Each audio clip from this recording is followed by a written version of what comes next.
Hello everyone. मैं हूं राहुल और राहुल एक इंग्लिश टीचर है। राहुल इटावा में रहता है। राहुल को बुक्स पढ़ना और गाने सुनना बहुत पसंद है। क्या आप राहुल की सारी वीडियोस देखते हो?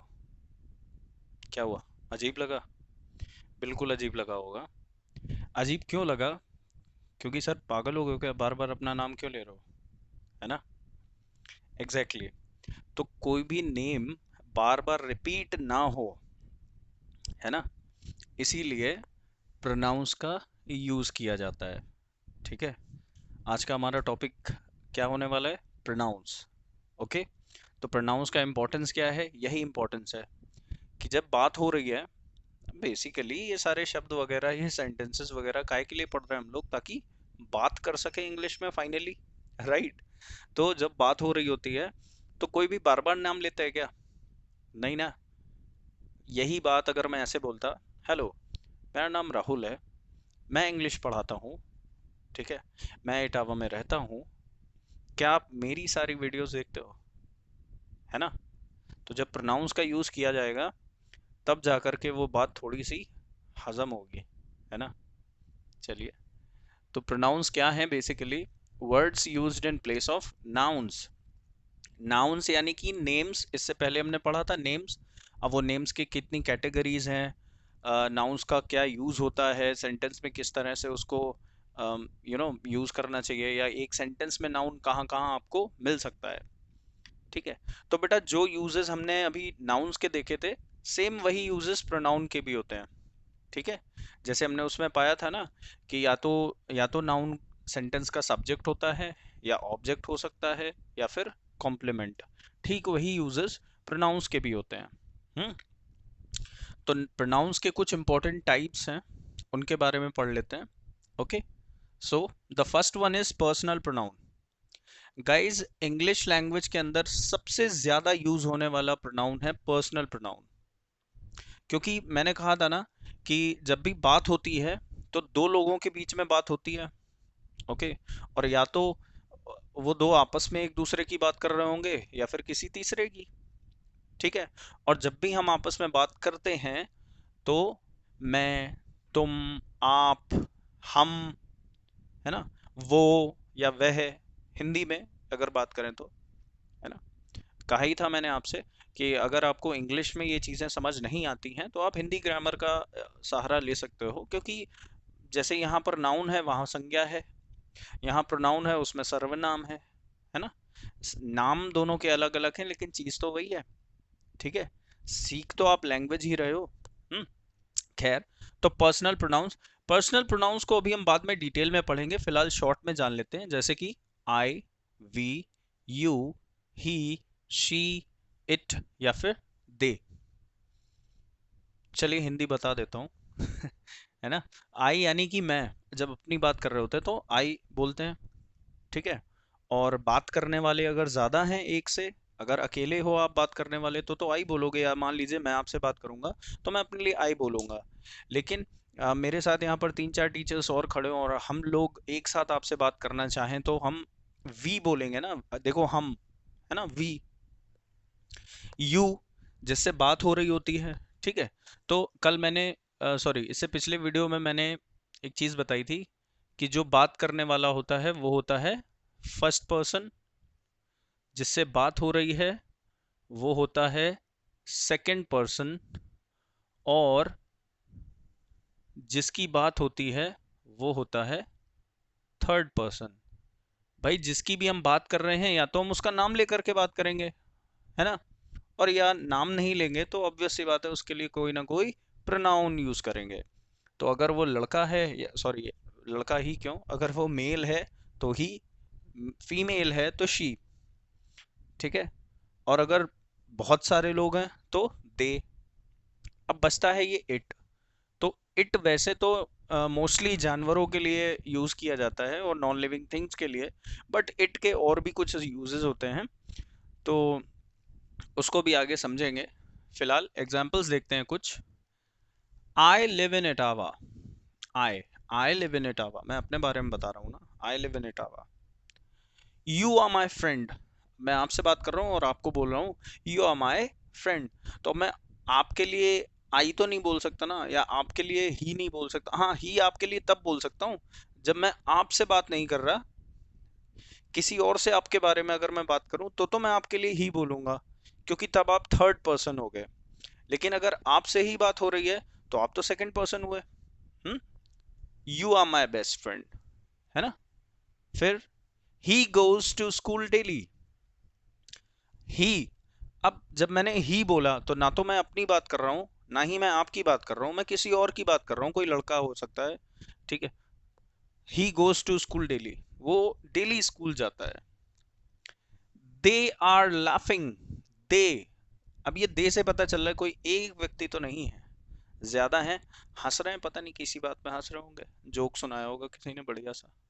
खैर, नेक्स्ट आता है बच्चों पोजेसिव प्रोनाउन। पोजेशन, पोजेशन अभी पिछले वीडियो में नाउन में भी हमने देखा था, नाउन में भी पजेसिव केस होता है। जैसे लड़के का तो वो एपोस्ट्रोफी यूज करते हैं, द बॉयज, लड़के का। हम्म, अगर नहीं देखा है तो वो वाला वीडियो भी चेकआउट करें जाकर, ठीक है। तो पजेसिव, अब प्रोनाउंस के थ्रू अगर पोजेशन शो करना होता है तो कैसे शो करते हैं। अब आप कहोगे सर मेरा pen, my pen, my use करेंगे, योर यूज करेंगे, बिल्कुल सही कहा आपने, लेकिन आपको बता दूं कि ये माय या योर, ठीक है, या हेज या हर, ये जो आप समझ रहे हो, ये पजेसिव प्रोनाउन नहीं होते, ये पजेसिव एडजेक्टिव्स होते हैं, ठीक है। ओके, वो बात अलग है कि इनको प्रोनाउंस जब आप पढ़ते हो तो प्रोनाउन में ये मिलेगा आपको पजेसिव जब आप पढ़ोगे। वेल एक्चुअली पजेसिव में नहीं, पजेसिव प्रोनाउंस तो सिर्फ ये हैं, ठीक है। कुछ जगहों पर आपको पढ़ने को मिलता है, और वो कहाँ मिलता है वो अभी थोड़ी देर बाद मैं आपको बताऊंगा, ठीक है। So just wait and watch. तो बेसिकली मेरा के लिए माइन, हमारा के लिए अवर्स, अवर्स, ठीक है। योर्स, तुम्हारा। हिज, हर्स, उसका। इट्स, उसका, यानी अगर कोई नॉन लिविंग थिंग है या कोई जानवर है। फिर देयर्स, उनका, है ना। For example, this book in my, sorry, this book is mine, ये बुक मेरी है। हाँ, इसे हम इस तरह से भी बोल सकते हैं, दिस इज माई बुक। लेकिन तब वो माई जो होगा ना बच्चों, वो पर्सनल, सॉरी, पोजेसिव प्रोनाउन नहीं होगा, वो पोजेसिव एडजेक्टिव होगा, ठीक है। और पोजेसिव एडजेक्टिव्स क्या होते हैं उसकी बात मैं अभी करने वाला हूँ, so don't worry. Next, the laptop is yours, ये जो लैपटॉप है ये तुम्हारा है। That house is ours, that house. अब ये आप देख पा रहे होगे, दिस, दैट, ये डिमॉन्स्ट्रेटिव प्रोनाउंस होते हैं, इनके बारे में भी अभी बात करेंगे हम, ठीक है। दैट हाउस इज आवर्स, वो वाला घर जो है वो हमारा है।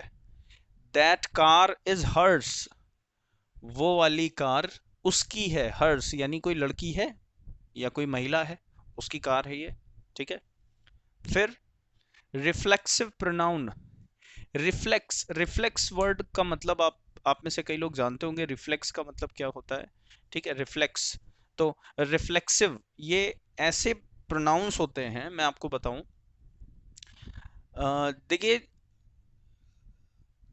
अगर कोई एक सेंटेंस है तो उस सेंटेंस में हमने पढ़ा कि या तो उसमें कोई एक्शन होगा या फिर कोई एक्शन नहीं होगा। तो इन केस अगर उसमें कोई एक्शन हो रहा है तो एक उस एक्शन को करने वाला होता है, ठीक है। एक पर्सन होता है जो कि हमारा सब्जेक्ट होता है, वो डूअर होता है जो एक्शन को परफॉर्म कर रहा होता है, और एक ऑब्जेक्ट होता है जो उस एक्शन को रिसीव कर रहा होता है। For example, I am teaching you, अब यहां पर एक्शन क्या हो रहा है, टीचिंग, पढ़ाना। अब वो एक्शन कर कौन रहा है, मैं कर रहा हूं, ठीक है। और जब मैं पढ़ा रहा हूं तो पढ़ कौन रहा है, आप पढ़ रहे हो ना। सो यहां कंडीशन ये है कि अगर सब्जेक्ट ने कोई ऐसा एक्शन किया जो किसी और पर नहीं बल्कि उसी पर एक्ट कर रहा है, ठीक है, तो इसे बताने के लिए रिफ्लेक्सिव प्रोनाउंस का यूज किया जाता है। अब देखिए ये बनते कैसे हैं, ओके। जो अभी मैंने थोड़ी देर पहले बताया था ना कि जो पजेसिव एडजेक्टिव्स होते हैं ना, माय, योर, हिज, हर, ठीक है, बस उनके आगे SELF सेल्फ या फिर SELVES सेल्व्स लगा देते हैं, ठीक है, सेल्फ और सेल्व्स। तो आप देख पा रहे होगे कहीं कहीं पर सेल्फ लिखा हुआ है और कहीं कहीं पर सेल्व्स लिखा हुआ है। तो ऑब्वियस सी बात है, मैं अकेला हूं ना, एक सिंगल हूं, सिंगुलर पर्सन है, ठीक है, सिंगुलर है। योर सिंगुलर है, वैसे योर सिंगुलर प्लूरल दोनों होता है। कैसे बताऊंगा अभी। हिम कोई एक ही तो है, लेकिन देयर देयर वो बहुत सारे लोग हैं, बहुत सारे लोग हैं, तब उनकी बात हो रही है ना, देयर, ठीक है। या फिर आवर,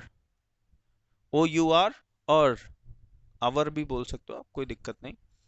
तो प्लूरल होता है तो सेल्व्स, VES वाला सेल्व्स, और अगर सिंगुलर है तो SELF सेल्फ, ठीक है।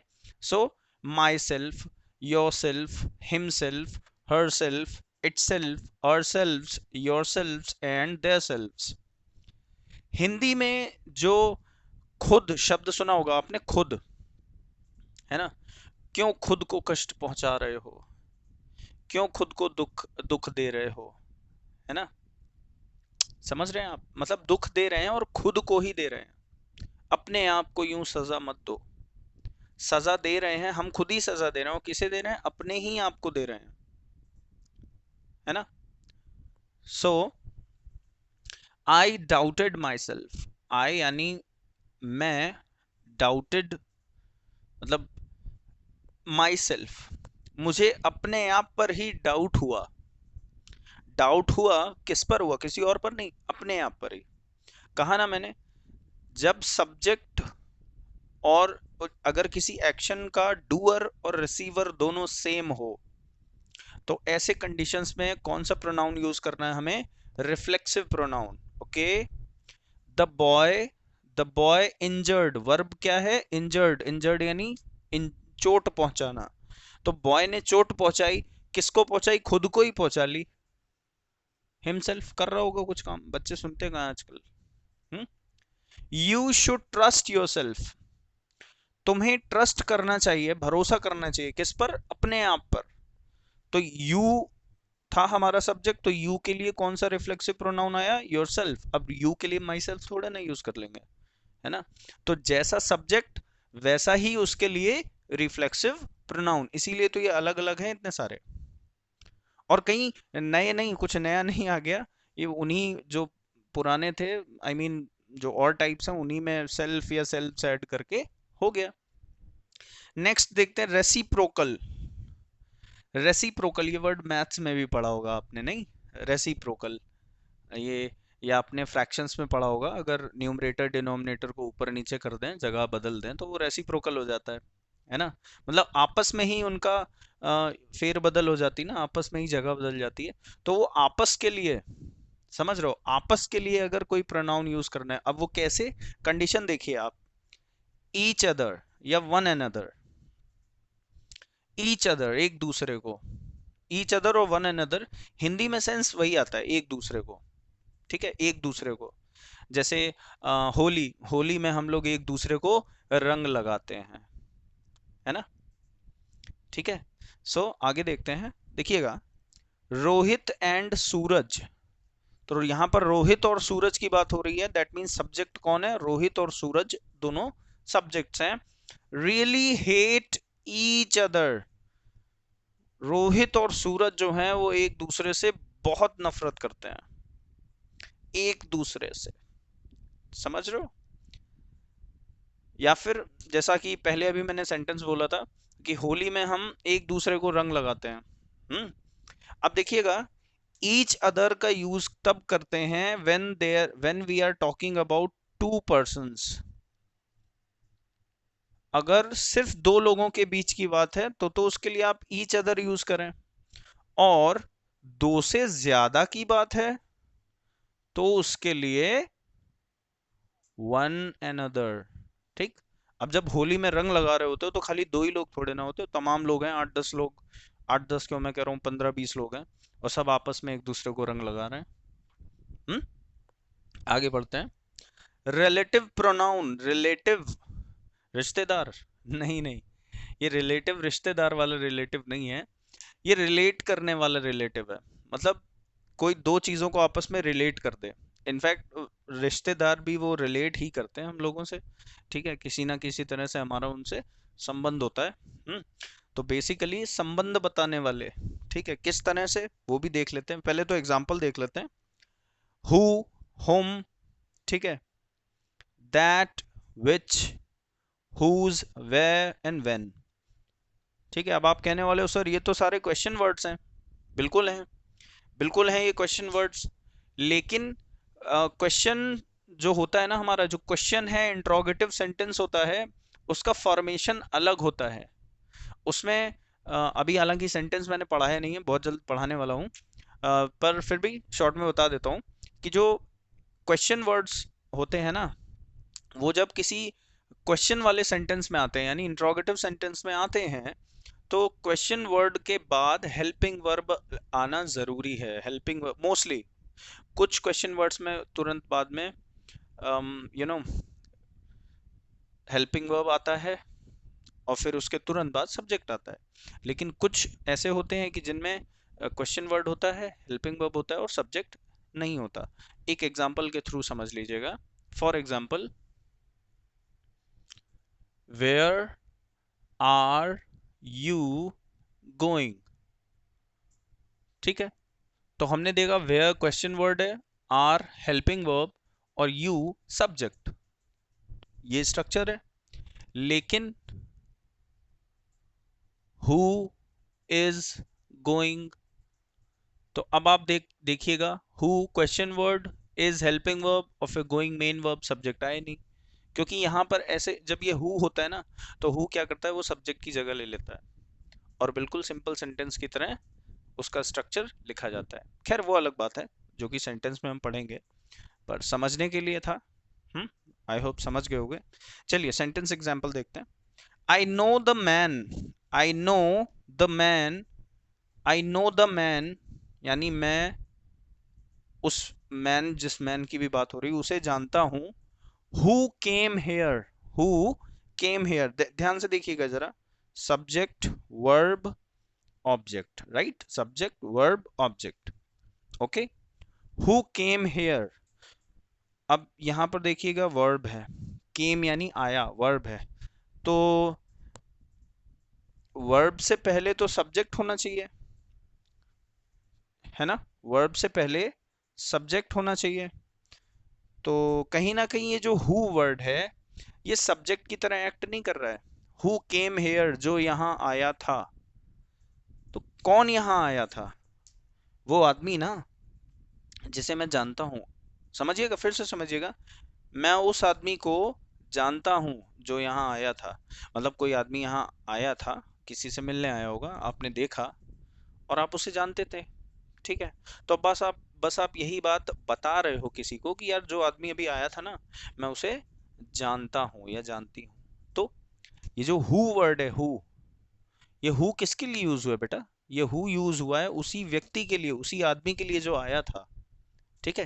ये जो हु है, ये उसी आदमी के लिए है। और अब ये कर क्या रहा है, दो बातों को जोड़ रहा है, रिलेट कर रहा है। दो बातें हैं, पहली बात कि मैं, मेरा जानना, मेरा उस आदमी को जानना, और दूसरी बात वो आदमी यहाँ आया था। दो बातें, दो अलग अलग बातें हैं यहाँ पर। मैं जानता हूं उसे, और दूसरी बात क्या, कि वो यहाँ आया था। और दोनों को रिलेट किसने किया, हु ने, ठीक है। तो यहाँ पर हु ही क्यों यूज हुआ बेटा, हु इसलिए यूज हुआ क्योंकि अगर हम इस पार्ट की बात करें, इस बात, ये वाली जो बात है ना, इसके बारे में बात करें, तो आप ध्यान दीजिएगा, हु केम हेयर, जो यहां आया था, है ना। और बताएं, और आपको तो पता ही है ना कि जो एक्शन करता है वो क्या होता है, सब्जेक्ट। तो वो यहां आया था, आने का एक्शन किसने किया था, उसी ने, उसने किसने, उस आदमी ने, तो इसलिए वो कौन हुआ, सब्जेक्ट। तो अगर हमें रिलेटिव प्रोनाउन इस तरह से यूज करना है कि वो, जिसके लिए भी हम वो रिलेटिव प्रोनाउन यूज कर रहे हैं, वो अगर सेंटेंस में सब्जेक्ट की तरह एक्ट कर रहा है, एक्शन करने वाला वही था, तब हम हु का यूज करते हैं। फिर सेकंड देखिएगा आप, होम, WHOM, होम। अब ध्यान दीजिएगा, ही डजंट नो, वो नहीं जानता। क्या नहीं जानता? whom he was talking to, whom he was talking to। ध्यान दीजिएगा, he सब्जेक्ट है ना, he does not know वो नहीं जानता, सब्जेक्ट और verb, सब्जेक्ट और verb। और इस वाले पार्ट को देखते हैं, he was talking to, subject, was talking मिलाकर हुआ verb। ठीक है, तो यहां वाले केस में पहली बात में आई सब्जेक्ट था, लेकिन दूसरी बात में वो मैन सब्जेक्ट था।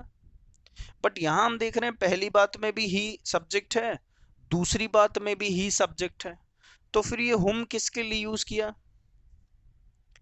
ही डजंट नो हुम ही वॉज टॉकिंग टू। जरा दूसरी बात को बात पर ध्यान दीजिएगा, ही वॉज टॉकिंग टू, वो बात कर रहा था। अब वो बात कर रहा था तो किसी ना किसी से तो बात कर रहा होगा ना। ही वॉज टॉकिंग टू, वो जिससे भी बात कर रहा था वो कोई पर्सन होगा। भला जानवरों से कौन बात करता है? नहीं, कर लेते हैं लोग, लेकिन बात करने का मतलब ये नहीं कि उनके बीच कॉन्वर्सेशन हो रहा है। ठीक है, वो तो अकेलापन दूर करने के लिए बड़बड़ा लेते हैं जानवरों से। ठीक है, खैर आगे।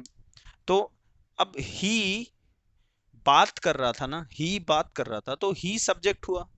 अब जिससे बात कर रहा था वो क्या हुआ? ऑब्जेक्ट, है ना, वो तो ऑब्जेक्ट हुआ। सो बेसिकली यहां पर जो हुम यूज किया है, ये उस इंसान के लिए यूज किया है जिससे ही बात कर रहा था। तो ही जिससे बात कर रहा था वो तो ऑब्जेक्ट हुआ फिर। ठीक है, तो इसीलिए ऑब्जेक्ट था, इसलिए हमने यहां पर हुम का यूज किया कि ही डजंट नो, वो नहीं जानता, हुम ही वॉज टॉकिंग टू, कि वो किससे बात कर रहा था। कई बार ऐसा होता है ना कि हमको फोन पकड़ा दिया जाता है, लो बेटा बात करो। अब हम बात तो करें, हाँ नमस्ते अंकल, हाँ मैं ठीक हूँ, आप कैसे हैं जी, पढ़ाई अच्छी चल रही है। पता भी नहीं है कौन से अंकल हैं, बस बात हो रही है, कौन से मामा जी हैं, कौन से ताऊ हैं, कौन से फूफा हैं, नहीं मालूम, बस बात कर रहे हैं, हाँ हाँ मैं ठीक हूँ। करनी पड़ती है कभी कभी, नहीं? हाँ, खैर आगे बढ़ते हैं। This is the boy, this is the boy, ये वही लड़का है, whose बैग was stolen, जिसका बैग चोरी हो गया था। मतलब ये वही लड़का है जिसका बैग चोरी हो गया था। जिसका, का की के, याद है ना? का की के कब लगाते हैं? पोजेशन शो करने के लिए, इसका, उसका, है ना, इनका, उनका, इनकी, उनकी। तो ये का की के वाला सेंस पोजेशन के लिए आता है। तो बच्चों अगर कोई पोजेशन वाली चीज समझ में आ रही है, ना ही यहाँ पर वो सब्जेक्ट है, ना ही यहाँ पर वो ऑब्जेक्ट है, पोजेशन लग रहा है कि अच्छा, अच्छा, अरे ये तो वही है ना, ये तो वही है जिसका वीडियो वायरल हुआ था। अरे अब तो ये बड़ा फेमस हो गया भाई, है ना? अरे तुम वही हो ना जिसका कल फोन आया था, जिसका फोन आया था, जिसका कॉल आया था। ठीक है, तो गाइज आई गेस ये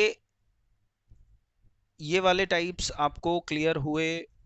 आपने देखा इसमें मेंबर्स कौन कौन से हैं, किस टाइप में कौन कितने मेंबर्स हैं, उनका यूज किस तरह से करते हैं। ठीक, तो अब देखते हैं अगला टाइप क्या है, डेमोन्स्ट्रेटिव।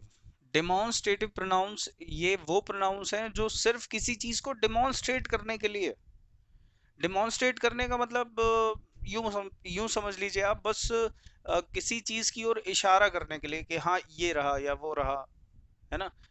ठीक है, एग्जाम्पल्स क्या, सॉरी, इसके इसके मेंबर्स क्या हैं, कौन से वर्ड्स हैं जो इस टाइप में आते हैं, दिस, दैट, दीज और दोस।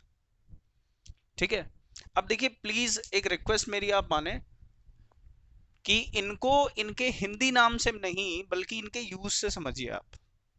ठीक है, तो देखिएगा बच्चों, दिस और दैट ये सिंगुलर ऑब्जेक्ट्स के लिए यूज किए जाते हैं। अब मान लीजिए ये पेन है, ये मार्कर है, ठीक है, ये सिंगुलर है, एक है ना मेरे और थोड़ा मेरे करीब है, तो मैं इसकी तरफ इशारा करने के लिए बोलूंगा this, this is a marker.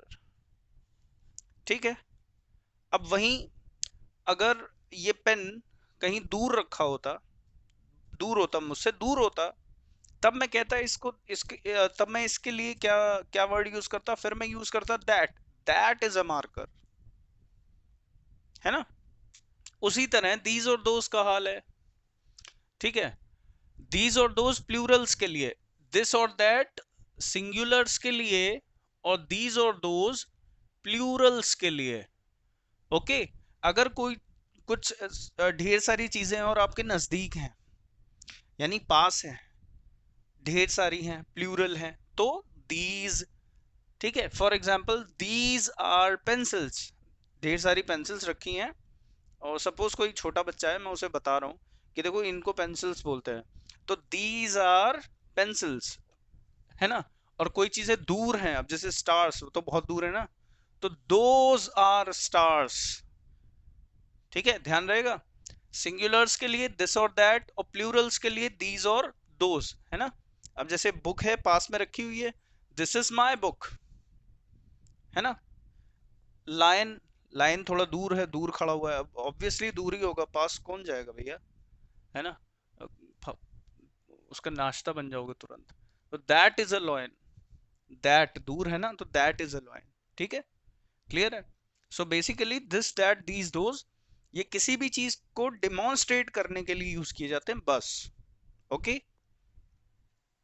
Next आता है इंट्रोगेटिव, ठीक है। इंट्रोगेटिव, अब इंट्रोगेटिव तो सिर्फ क्वेश्चंस होता है ना, फिर एग्जैक्टली क्वेश्चन पूछने के लिए ही इनका यूज किया जाता है। अब ये क्वेश्चन वर्ड्स होने के साथ साथ एक प्रोनाउंस, प्रोनाउंस की तरह ये एक्ट कैसे कर रहे हैं, ये आप समझिए। मैंने कहा, मैं हमेशा कहता हूं कि किसी भी चीज को सिर्फ रटा ना करें, उसे समझा करें कि आखिर इसको प्रोनाउन बोला है तो बोला क्यों है। इन वर्ड्स का अपना एक अलग जो नाम है वो किसी वजह से दिया गया है। अगर इनको प्रोनाउन बोला गया है तो इसलिए बोला गया है क्योंकि ये किसी नाउन को रिप्लेस कर रहे होते हैं, किसी नाउन के बारे में बता रहे होते हैं, दैट्स इट, ठीक है। अब ये भला क्वेश्चन वर्ड्स कैसे किसी नाउन को रिप्रेजेंट कर सकते हैं, है ना। चलिए देखते हैं। लिखा हुआ है who is watching TV, who is watching TV, ठीक है। तो अब ये जो, अच्छा, इस क्वेश्चन का मतलब क्या है, हु इज वॉचिंग टीवी का मतलब है टीवी कौन देख रहा है। अब जब आप इस कौन शब्द का आंसर दोगे, तो उस आंसर में किसी पर्सन का ही तो नाम बताओगे, या चलो उस पर्सन का नाम नहीं बताओगे तो उसके लिए कोई प्रोनाउन यूज करोगे, है ना। भाई सब्जेक्ट के जगह पर या तो कोई नाम आता है, और नहीं तो फिर कोई प्रोनाउन आता है, ठीक है। तो अब जब हम इस क्वेश्चन का आंसर देंगे, इस हु का आंसर देंगे, तो उसके बदले में किसी पर्सन का नेम आएगा ना, और वो पर्सन का नेम क्या है, नाउन। तो आया ना, देखिए ये जो हु है, ये एक्चुअली है ना किसी पर्सन की जगह पर यूज किया हुआ। भाई अगर आप खुद ही करो ना, ऐसा करो, इस हु की जगह किसी एक का नाम रख के देख लो। Let's say, let's say my father is watching TV, who is watching TV, my father is watching TV, तो देखा ना। फिर what did you see, तुमने क्या देखा, तुमने क्या देखा। तो अब जब इस क्या का जवाब हम देंगे, अब यू ने जो कुछ भी देखा वो ऑब्जेक्ट था ना। भाई यू ने देखा, यू ने एक्शन किया, क्या एक्शन किया, क्या देखा, ठीक है, मिला ना ऑब्जेक्ट। व्हाट क्वेश्चन करोगे तो ऑब्जेक्ट मिलेगा ना, हु क्वेश्चन करोगे तो क्या मिलेगा, सब्जेक्ट, ठीक। आगे बढ़ते हैं। Where do you live, where do you live, तुम कहाँ रहते हो। अब जब इसका आंसर दिया जाएगा तो इस वेयर की जगह किसी प्लेस का नाम दिया जाएगा ना। हु में देखो पर्सन का नेम दिया था, व्हाट में पर्सन भी हो सकता था, थिंग भी हो सकता था, क्या देखा, प्लेस भी हो सकती थी। Where, where do you live, इसके आंसर में कोई प्लेस मिलेगी ना, किसी प्लेस का नेम आएगा ना। फिर when did you wake up, तुम कब उठे थे। अब एक टाइम ही तो बताओगे, और भाई टाइम भी तो नाउन है, तो समझ रहे हो ना बात को, कि ये प्रोनाउन है तो क्यों है, ठीक है। ओके, तो अब आगे देखते हैं। इनडेफिनिट प्रोनाउंस, इनडेफिनिट, इनडेफिनिट का मतलब क्या है, इनडेफिनिट प्रोनाउन। अच्छा, एक चीज तो समझ ही गए होंगे आप अभी तक, कि अगर कोई पर्सन है तो उसके लिए ये I we you they he she it, ये सारे प्रोनाउंस आते हैं। कोई थिंग होगी तो उसके लिए इट आएगा, या और भी चीजें हमने देखी, और भी प्रोनाउंस देखे।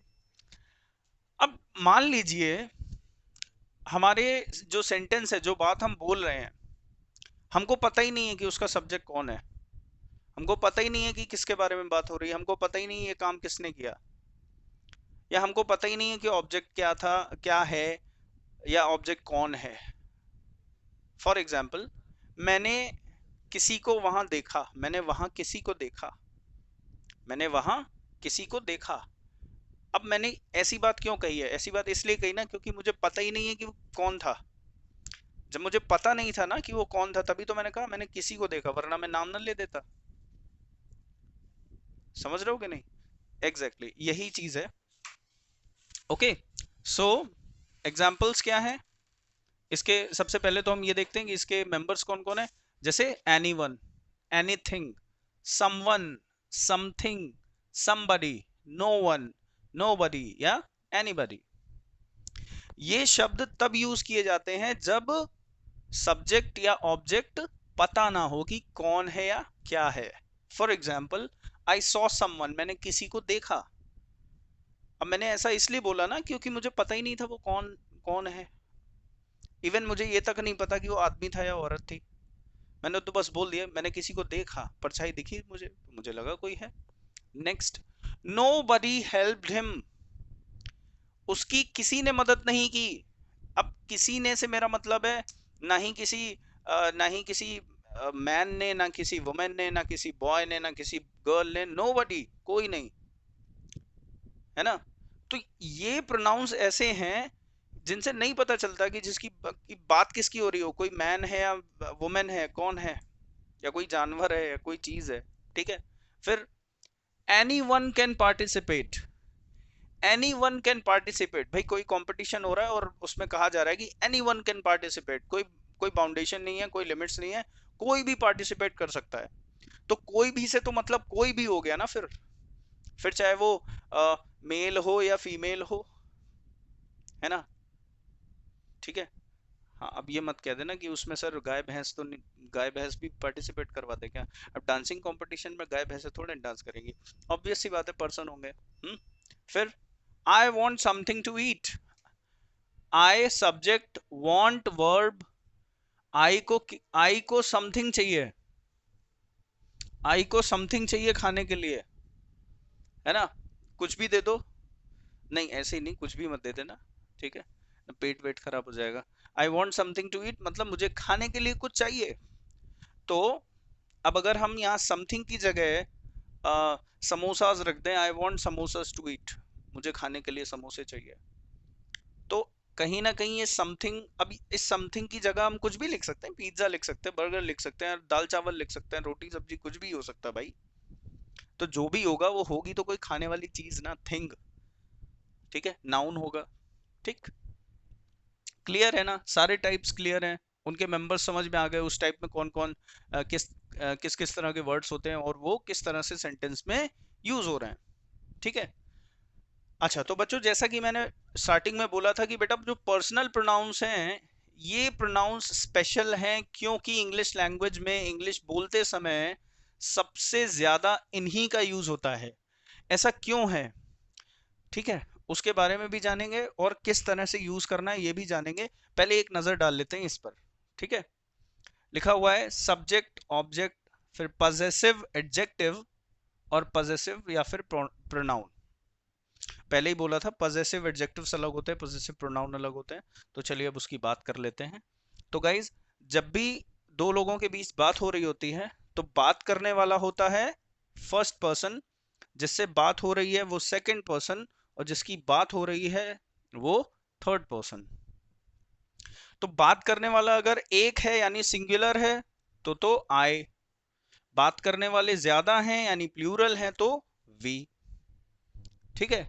अब जिससे बात की जा रही है वो अगर एक इंसान है तो भी उसके लिए यू बोला जाता है, और अगर एक से ज्यादा है तो भी यू ही रहता है। इसीलिए यू जो है ना, ये ऐसा प्रोनाउन है जो कि सिंगुलर और प्लूरल दोनों है। फिर बात करें ही शी इट, अगर कोई मेल है जिसकी हम बात कर रहे हैं तो ही, फीमेल है तो शी, कोई नॉन लिविंग ऑब्जेक्ट है या एनिमल है तो इट। और ये तीनों कैसे हैं? सिंगुलर, जब किसी एक की बात हो रही है। और दे का यूज तब करते हैं जब एक से ज्यादा लोगों की बात हो रही हो। हम्म, समझ रहे हो ना बात को? अच्छा, तो अब ये सब्जेक्ट और ऑब्जेक्ट वाली चीज क्या है? चलिए इसका एक एग्जांपल देखते हैं। I am teaching him. ठीक है, आई एम टीचिंग हिम, मैं उसे पढ़ा रहा हूं। अब वो कोई भी हो सकता है, कोई लड़का है, बेसिकली कोई है तो वो मेल, हिम, इसीलिए हिम बोला है। तो अब एक बात समझना जरा, मैंने यहां पर तो, मैंने वहां पर तो सब्जेक्ट वाली जो जगह है, ये सब्जेक्ट वाली जो प्लेस है, यहां पर देखिएगा सब्जेक्ट यानी आई, ठीक है, और ऑब्जेक्ट हिम। मैं अभी इस सेंटेंस की अगर बात करूं तो यहां पर आई सब्जेक्ट है ना, इसलिए आई लिखा गया। और ऑब्जेक्ट कौन है? वो। तो वो के लिए ही नहीं लिखा है, हिम लिखा है। ठीक है, देखिए हिंदी पर डिपेंड मत करिए, मत रहिएगा, यूजेस समझिएगा। ठीक है, अगर वो ऑब्जेक्ट है, जो भी है वो अगर ऑब्जेक्ट है तो उसके लिए ऑब्जेक्ट वाला प्रोनाउन यूज होगा, ना कि सब्जेक्ट वाला। ठीक है, इसलिए हिम। अब अगर वो सब्जेक्ट होता, अगर मान लीजिए वो मुझे पढ़ा रहा होता, ही इज टीचिंग, तो अब क्या यहां पर आई लिख दूं? He is teaching I? नहीं सर, आई कैसे लिखते हैं? आई तो तब होता ना जब आई सब्जेक्ट होता, लेकिन यहां पर आई ऑब्जेक्ट है। सो ही इज टीचिंग मी, तो देखो चेंज हो गया ना। जब वो ऑब्जेक्ट था तब हिम लिखा गया उसके लिए, अब वो सब्जेक्ट है तो ही लिखा गया उसके लिए। पहले मैं सब्जेक्ट था तो आई लिखा था मैंने अपने लिए। अब दूसरे वाले में मैं ऑब्जेक्ट हूं, क्योंकि मैं पढ़ रहा हूं ना, मुझे पढ़ा रहा है वो, तो वो सब्जेक्ट हुआ, तो इसलिए मैंने मी लिखा। ठीक है, तो इतनी चीज क्लियर है कि सब्जेक्ट होगा तो उसके लिए कौन सा प्रोनाउन लिखना है, ऑब्जेक्ट होगा तो उसके लिए कौन सा प्रोनाउन लिखना है। ठीक है, अब आ जाते हैं बच्चों इस वाले कंफ्यूजन पे कि ये आखिर ये माई और माइन में डिफरेंस क्या है। इसीलिए मना करता हूं हिंदी के लिए कि देखिए, दिस इज माई बुक, ये मेरी बुक है, and this book is mine, ये बुक मेरी है। दोनों में माई का सेंस मेरी आ रहा है, माइन का भी मेरी ही आ रहा है। So what's the difference? Difference सिर्फ इतना सा है कि देखिए, अगर पजेसिव एडजेक्टिव होगा तो वो जिस जिस चीज का पोजेशन शो किया जा रहा है, फॉर एग्जांपल अगर मैं किसी में, एक बुक है जिस पर मैं अपना पोजेशन शो कर रहा हूं और मैं कह रहा हूं कि ये मेरी बुक है, तो दिस इज माय बुक, है ना, दिस इज माय बुक, ये बुक मेरी है। तो बुक मेरी है ना, बुक का बुक का पोजीशन जो है वो मुझे शो करना है ना अपने अपने से। तो बुक के पहले माई लिखा गया। Book is a noun, right, book एक नाउन है। और बेटा, नाउन के पहले अगर कोई भी वर्ड आता है, याद रखना, नाउन के पहले अगर कोई भी वर्ड है तो वो वर्ड उस नाउन का एडजेक्टिव होता है। अब ये एडजेक्टिव्स क्या हैं ये हम अगले वीडियो में बात करेंगे। ठीक है, तो इसीलिए इसीलिए ये माय, अवर, योर, हिज, हर, इनको पजेसिव एडजेक्टिव बोला जाता है। क्यों बोला जाता है? क्योंकि ये नाउन के ठीक पहले आते हैं और बिल्कुल एडजेक्टिव की तरह ही एक्ट करते हैं। वहीं दूसरी जगह अगर मैं इस बात को ऐसे बोलता कि this book this book is mine, okay, ठीक है, मैं इस बात को ऐसे नहीं, मैं इस बात को ऐसे नहीं बोल सकता कि दिस, या फिर this is mine book, this is mine book, ये गलत होगा। या फिर मैं इस तरह से बोल दूं कि दिस बुक इज माई, तो भी गलत होगा, है ना? क्योंकि देखिए पजेसिव एडजेक्टिव जो है वो नाउन के ठीक पहले आना चाहिए, और जो पजेसिव प्रोनाउन होगा वो नाउन के ठीक पहले नहीं आता। समझ गए? तो फिर भला यहां पर जो माइन वर्ड है, क्या वो ऑब्जेक्ट है? ठीक है, अगर आप जानते हैं तो कमेंट करके बताइएगा, वीडियो पॉज करिए, जाइए कमेंट करके बताइए कि इस सेंटेंस में माइन क्या है। क्योंकि दिस बुक तो देखिए सब्जेक्ट है, इज वर्ब है, तो फिर माइन क्या हुआ? कमेंट करके बताइए। ठीक है, और जिन्हें नहीं पता उन्हें बता दूं, इससे पहले वीडियो मैंने बताया था कि अगर एक्शन वर्ब नहीं है, इज कोई एक्शन वर्ब है क्या? अभी नहीं। तो ऐसे में उस वर्ब के बाद जो भी आता है वो उस वर्ब का कॉम्प्लीमेंट होता है। ठीक है, ओके। सो आई होप आप लोगों को प्रोनाउंस का ये पूरा कॉन्सेप्ट क्लियर हो गया होगा, सारे टाइप्स आपको समझ आ गए होंगे, किस तरह के प्रोनाउंस होते हैं, कौन कौन से वर्ड्स होते हैं, उनका यूज क्या है। ठीक है, और ये पर्सनल प्रोनाउंस स्पेशली बच्चों इस पर विशेष ध्यान दें। ठीक है, मैंने एक एक एग्जांपल आपको बताया है, बाकी के आप एग्जांपल्स, ठीक है, एक नोटबुक उठाइए और बाकी के एग्जांपल्स लेकर के सेंटेंसेस बना डालिए, प्रैक्टिस कीजिए। ठीक है, इनमें डिफरेंशिएट करिए कि कौन सा प्रोनाउन कब यूज करना है। ठीक है, मिलते हैं अगले वीडियो में एडजेक्टिव्स के साथ। ओके, तब तक पढ़ते रहिए।